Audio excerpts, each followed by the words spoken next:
নমস্কার বন্ধুরা, কেমন আছো সবাই? আশা করি খুব ভালো আছো, আমিও ভালো আছি। আমার কিন্তু কাঁচা কলার চিপস খেতে বেশ লাগে, তাই চটজলদি বানিয়ে ফেললাম বাড়িতেই। প্রথমেই কলাগুলি গোল গোল করে কেটে নিয়েছি, হলুদ গোলা জলে চুবিয়ে রেখেছি যাতে কষটা ভালো করে বেরিয়ে যায়। এদিকে গ্যাসের মধ্যে প্যান দিয়ে তেল গরম হতে দিয়েছি। এদিকে তেলটা গরম হতে থাক, আমি বাটির মধ্যে 1 চামচ লবণ নিয়েছি এবং জল দিয়ে সেটাকে ভালো করে মিশিয়ে নিয়েছি। হ্যাঁ বন্ধুরা, আমাদের চিপস বানাতে শুধুমাত্র এই লবণ গোলা জলটাই প্রয়োজন, আর কিচ্ছু চাই না।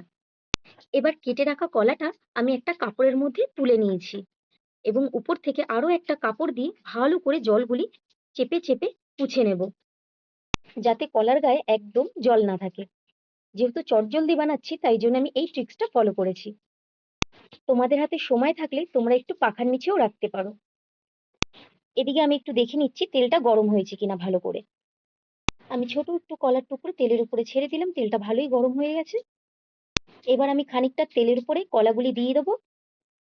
দেওয়ার সাথে সাথেই আমি আগে থেকে লবণ গোলা জলটা গুলিয়ে রেখেছি সেটাই 1 চামচ দিয়ে দিলাম এর মধ্যে। এখন ভীষণই সাবধান, ভীষণ পরিমাণে তেল ছিটায়, একটু দূরত্ব বজায় রাখবেন। এই সময় গ্যাসের ফ্লেমটা লো টু মিডিয়াম রাখবেন। ভাজতে টাইম লাগবে 3 থেকে 4 মিনিটের মতন। এই তো এরই মধ্যে আমার চিপসগুলি ভাজা হয়ে গেছে, আমি কিচেন টাওয়েলের মধ্যে তুলে নিয়েছি। আপনারা চাইলে টিস্যুও ইউজ করতে পারেন। আমি প্লেটেও সার্ভ করে নিয়েছি। আমার কিন্তু এরকম নরমালটাই খেতে ভালো লাগে। আপনাদের যদি একটু চটপটা খেতে ভালো লাগে, অবশ্যই একটু চাট মসলা ছড়িয়ে দেবেন। আর এটা কতটা ক্রিস্পি হয়েছে দেখো বন্ধুরা, আমি ভেঙে দেখাচ্ছি, একদম মুচমুচে হয়েছে, একদম ক্রাঞ্চি। তোমরা জাস্ট একবার ট্রাই করো, বাজার থেকে কাঁচা কলার চিপস কেনা ভুলে যাবে। টাটা বন্ধুরা, কেমন লাগলো অবশ্যই কমেন্ট করে জানিও। বাই। দেখা হবে নেক্সট কোনো ভিডিওতে।